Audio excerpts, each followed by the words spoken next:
Bonjour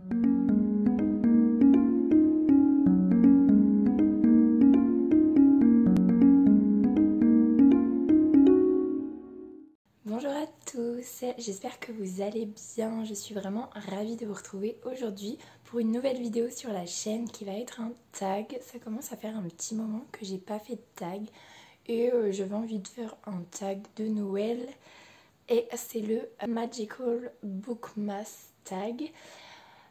Première chose avant de démarrer, vous l'entendez à ma voix, si vous ne suivez pas les vlogs, ma petite chérie a attrapé une bronchite il y a 15 jours qui ne passe pas et elle nous a contaminés, donc on a tous une bronchite à la maison et moi ça se traduit en plus de la toux, tout ça, ça se traduit par je perds un peu ma voix. Donc là je l'ai à peu près mais je m'entends parler et je me doute que ça doit pas être topissime, donc voilà. Et donc c'est aussi pour ça que je n'ai pas tourné de vidéo la semaine dernière parce que j'avais quasiment plus de voix, donc voilà. Et on va commencer tout de suite. Première catégorie, on va dire, c'est il est temps de placer l'étoile en haut du sapin. Et il faut que je vous parle d'un livre qui m'a mis plein d'étoiles dans les yeux. Et donc j'ai décidé de vous parler de Skyward de Brandon Sanderson. Donc c'est le tome 1 Vers les étoiles et c'est aux éditions Le Livre de Poche. Quoi vous dire. Déjà premièrement celui-là j'ai surkiffé, c'est du Brandon Sanderson, c'est de la science-fiction, c'est génialissime et en plus au niveau de l'intitulé, un livre qui m'a mis des étoiles plein les yeux. Voilà, j'étais obligée de choisir celui-là parce que vraiment c'était une trop bonne lecture, j'ai adoré et oui ça se passe dans l'espace, il y a des étoiles, tout ça, donc voilà, j'étais un peu obligée de choisir celui-là. Et voilà, si vous cherchez un auteur de fantasy, enfin de SFFF, on va dire, Brandon Sanderson, voilà, je pense que c'est le premier nom qui me vient à partir de maintenant, c'est Brandon Sanderson. Donc voilà, si vous aimez la SFFF et là plus particulièrement la science-fiction, franchement allez-y, c'est juste trop bien. Deuxième catégorie, c'est le champagne coule à flot. Et il faut que je vous parle d'un livre qui est frais et pétillant. Et donc j'ai décidé de vous parler de La petite boulangerie du bout du monde de Jenny Colgan, que j'ai aux éditions Pocket. Je vous en ai déjà parlé plein de fois. C'est par celui-là que j'ai découvert en fait Jenny Colgan. Et Jenny Colgan, c'est vraiment du feel good. Et c'est une valeur plutôt sûre, j'ai envie de dire. Là, la petite boulangerie, ça donne envie de manger, c'est réconfortant, mais en même temps c'est très drôle, c'est voilà, c'est frais et pétillant. Frais aussi dans le sens un peu froid parce que elle va se retrouver sur une petite île des Cornouailles où c'est pas la canicule, donc en plus au niveau de la fraîcheur on y est, mais voilà, c'est un feel good qui est topissime, qui donne envie de faire du pain, de manger du pain. On a un petit maquereau qui est trop mignon. Et voilà, c'est juste une histoire de quelqu'un qui essaye de reprendre sa vie en main sur une petite île avec des gens qui se connaissent tous et qui ont du mal avec les étrangers. Et voilà, franchement, si vous ne connaissez pas et que c'est le genre d'histoire qui vous plaît, foncez parce que c'est juste trop bien. Troisième catégorie, c'est les toasts de foie gras sont prêts à être dégustés. Et il faut que je vous parle d'un livre qui m'a gavée. Donc pour cette là de catégorie, j'avoue que j'ai mis plusieurs choses, j'ai rechangé et en fait pour répondre aux catégories, j'ai pris sur mon application, j'ai des listes de livres et entre autres j'ai des listes par année de ce que je lis.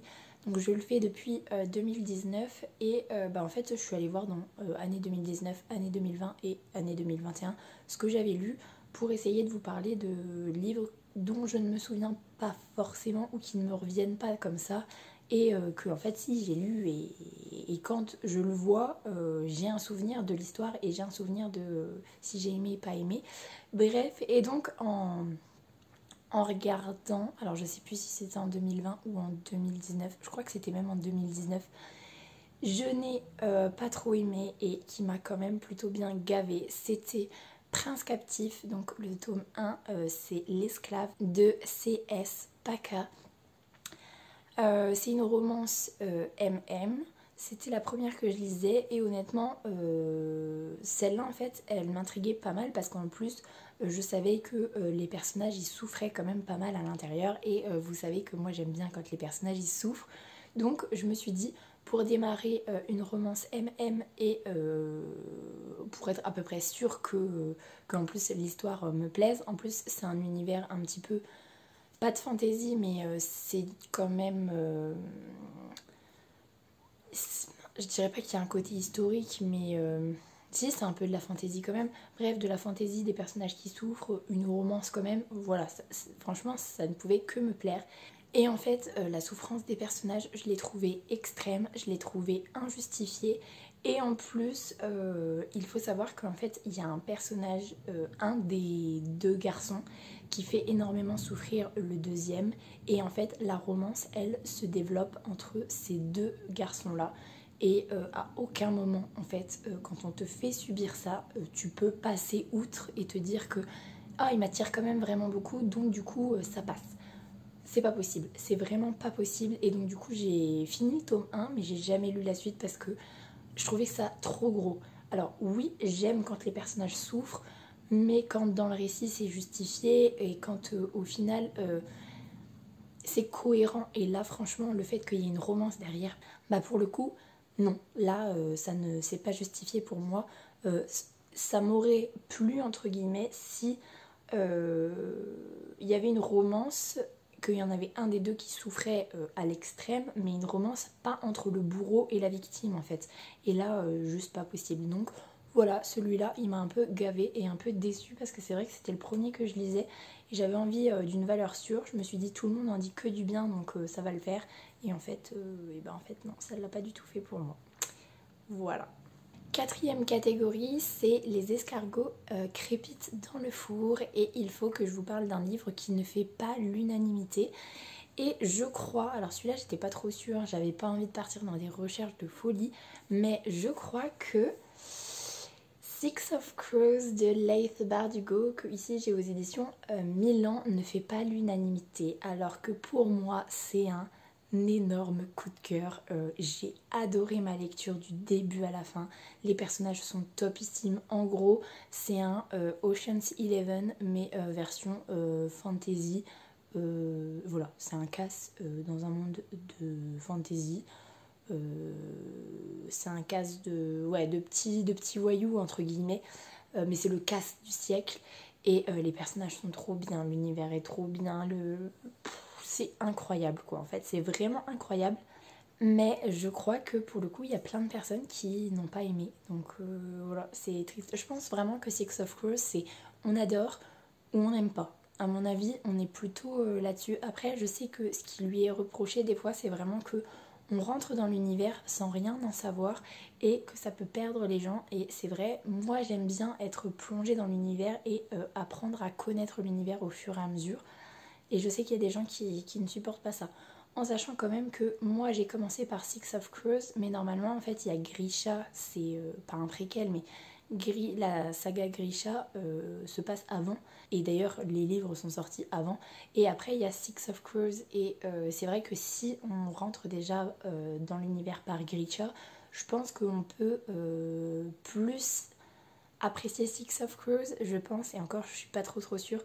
Moi ce que je sais c'est que dans l'autre ordre, donc en commençant par Six of Crows et en terminant par Grisha, forcément on compare et Grisha, bah, on sent que c'est une première écriture, on sent que là l'auteur elle était à fond en fait, et que pour Grisha c'était peut-être plus le début, mais ça n'enlève rien à Grisha, hein. Grisha c'est très bien, mais Six of Crows, énorme coup de cœur. Donc voilà, si vous ne connaissez pas, que ça vous tente, allez-y, mais voilà, il me semble que celui-là c'est pas un qui fait l'unanimité et j'en suis tellement triste.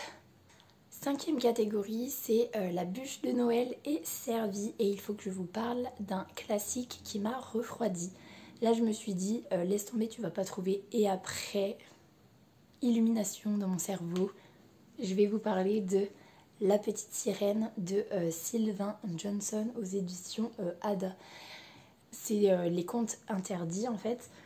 Et en fait je me suis dit que celui-là c'était nickel parce que c'est un conte interdit, certes, mais c'est une réécriture de La Petite Sirène. La Petite Sirène, c'est un classique et il m'a totalement glacé le sang. C'est très hard. c'est très violent, il y a des scènes vraiment très dures à lire. Il est pas très gros.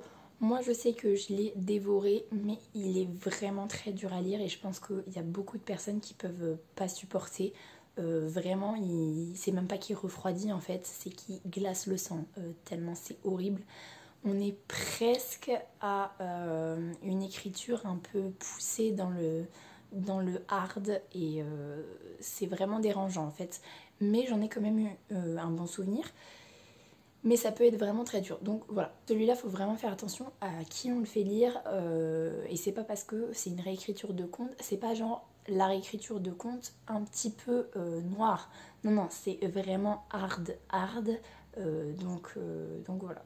Sixième catégorie, c'est les flocons volent dans le ciel et j'allume la cheminée. Il faut que je vous parle d'un livre qui m'a réchauffé le cœur et là je suis obligée de vous reparler encore une fois de Steam Sailors, donc c'est le tome 1, L'Héliotrope, d'Ellie S. Green et c'est aux éditions Gulfstream. Magnifique découverte du PLIB 2021, c'était mon chouchou, j'ai voté pour lui, il l'a gagné, donc trop contente. Moi j'ai pas du coup le bandeau avec la mention comme quoi il a gagné le PLIB, vu que forcément je l'ai eu avant et je l'ai lu avant. Mais voilà, c'est génialissime. En gros, c'est des pirates de l'air qui ont une quête. Ils vont enlever une jeune fille qui va apprendre en fait à vivre avec eux et qui va un peu malgré elle devoir participer à cette quête. Et les personnages sont fantastiques, l'histoire est trop bien, le livre est magnifique. Le livre est vraiment magnifique, c'est bien écrit, c'est intéressant. Et ce qui est incroyable, c'est que j'avais peur du tome 2 parce que je me suis dit j'ai tellement aimé le tome 1 que c'est pas possible que je surkiffe le tome 2 autant. J'ai lu le tome 2, comment le tome 2 commence, je me suis dit ah ouais c'est clair que ça va pas le faire et en fait c'était trop bien. Donc voilà, clairement coup de cœur absolu de cette année 2021, franchement voilà, lancez-vous. Même si de prime abord ça vous tente pas forcément, moi il me tentait vraiment pas en fait.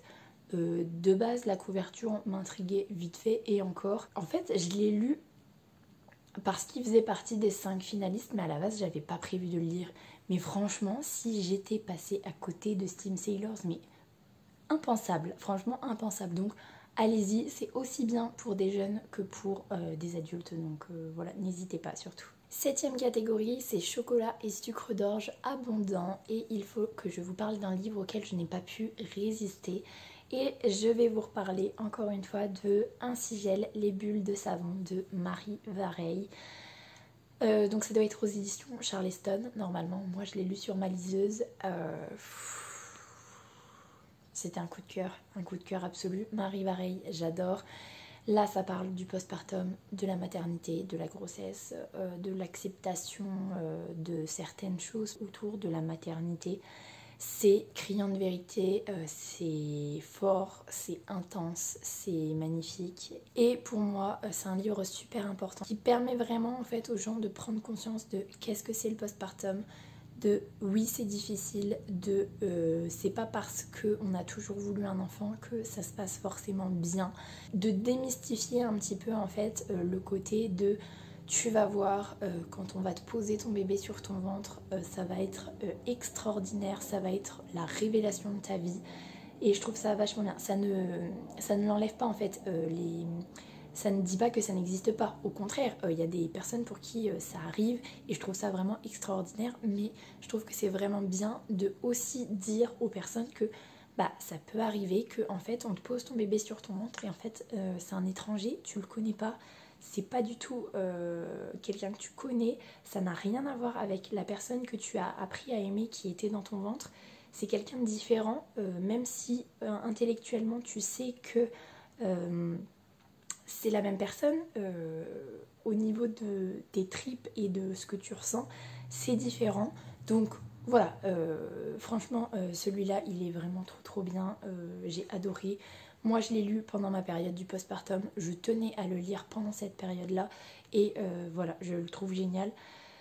Voilà, c'est un sujet qui me touche particulièrement, qui m'intéresse énormément et c'est vrai que pour moi c'est important de partager mon expérience à ce niveau-là.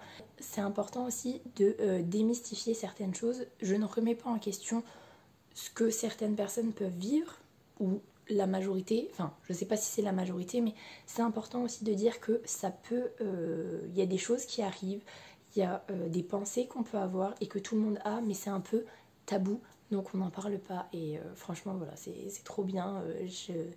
Je remercie Marie Vareille d'avoir fait un livre là-dessus. C'est criant de vérité, c'est beau, c'est magnifique, donc voilà.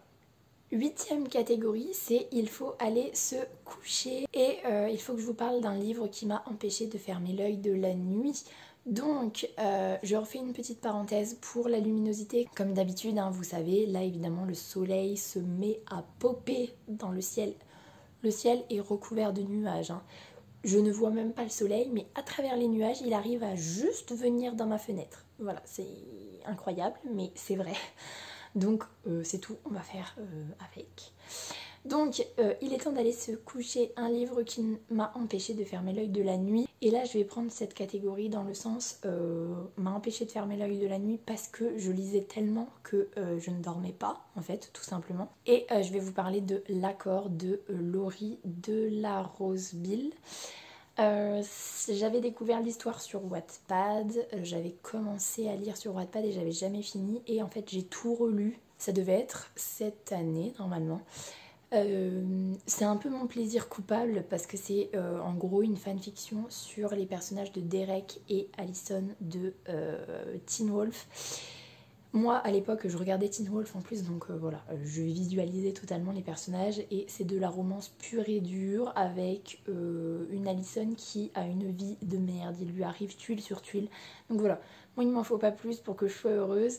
C'est pas l'écriture du siècle, au contraire, il y a même certains moments où vraiment c'est abusé. Selon moi c'est un manque de recherche crucial, mais bon bref. Mais voilà, j'aime ça. C'est vraiment mon plaisir coupable parce que objectivement, je pourrais lire autre chose, hein, clairement, mais voilà, j'ai pas pu le lâcher parce que c'est trop addictif. Même si c'est pas extraordinaire au niveau de l'écriture, c'est quand même super addictif. Donc voilà, franchement, si ça vous tente, allez-y, hein, mais objectivement, c'est pas non plus extraordinaire. Mais par contre, c'est très très addictif. Et dernière catégorie, c'est le Père Noël est passé, les cadeaux sont prêts à être déballés et il faut que je vous dise quel livre est en haut de ma wishlist. Donc là en fait, c'était tellement prévisible le livre que je devais vous présenter que j'ai décidé de vous en mettre deux parce que dans ma liste de cadeaux en fait je les ai mis à égalité au niveau de l'envie, enfin je crois en tout cas, bref. Donc forcément j'ai très envie de recevoir le tome 3 de Steam Sailors, donc toujours Daily S. Green, et c'est le passeur d'âme. Parce que voilà, tout à l'heure je vous parlais du tome 1 et du tome 2 qui sont d'énormes coups de cœur. C'est vraiment une saga incroyable, donc j'ai très envie de récupérer et de lire le tome 3. Donc je croise les doigts pour l'avoir à Noël, et si je ne l'ai pas, clairement je me l'achèterai, hein, il n'y aura aucun souci. Et sinon, il y a aussi le tome 2 de Keleana, donc c'est La Reine sans couronne et c'est de Sarah J. Maas. J'ai lu le tome 1 de Keleana cet été, j'avais beaucoup aimé, mais c'est un premier tome et je sens que ça peut être totalement cool en continuant en fait. C'était vraiment très très bien le premier tome, mais j'ai envie de rentrer encore plus dans l'univers, donc voilà. Franchement, j'ai trop hâte d'être à Noël parce que je vais avoir des pépites en termes de lecture. Ça va être un début d'année 2022 de folie, je ne vous dis pas. Et donc voilà pour ce tag, j'espère qu'il vous aura plu. N'hésitez pas en commentaire à me dire ce que vous auriez répondu, ça me ferait super plaisir. En attendant, je vous souhaite une très belle semaine, de très belles lectures et je vous dis à la semaine prochaine. Salut!